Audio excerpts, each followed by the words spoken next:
High school is about judging others and feeling judged. It's true. We're trying to figure out who we are, where we fit in. So all of a sudden, let's say you're hanging out with a friend. Maybe they're a childhood friend. Maybe they're a bad influence back then. And all of a sudden they're like, here. And what happens in that moment? When they're like, here, what's in your head? You're like, oh crap. If I don't do this, what are they going to think of me? If I don't do this, what are they going to think of me? If I do this, what are they going to think of me? And this is the whole thing that's in your head.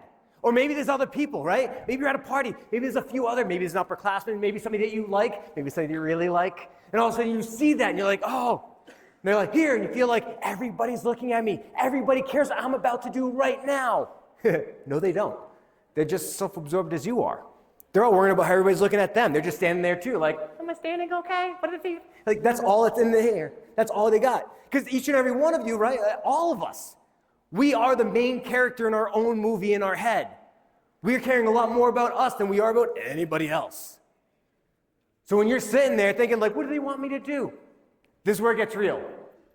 If you're making a decision that impacts your life based on what you think others want you to do, and you're trying to live up to their expectations of you instead of living up to your own, if you value more about how they value you than how you value yourself, that's when we make really crap decisions.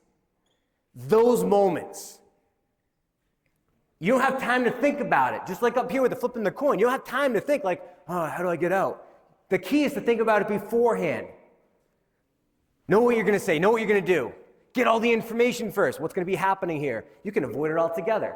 If you do find yourself there, know what you're going to say. What can I just say no? You can do that. And if you do say no, make sure it's not like, no, and you shouldn't either. Like, get off your soapbox.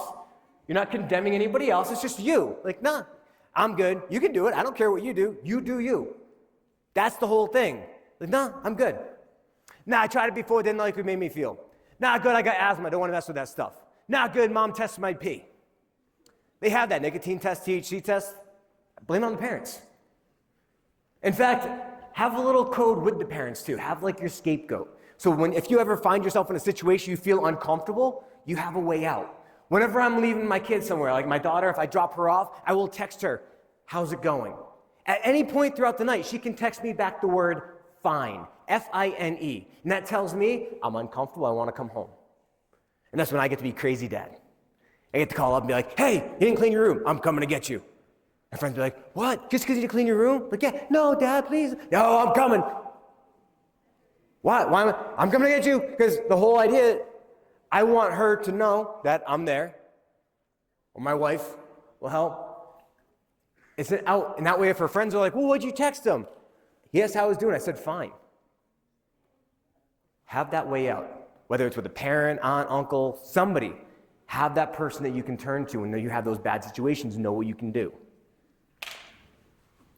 Be prepared, not scared.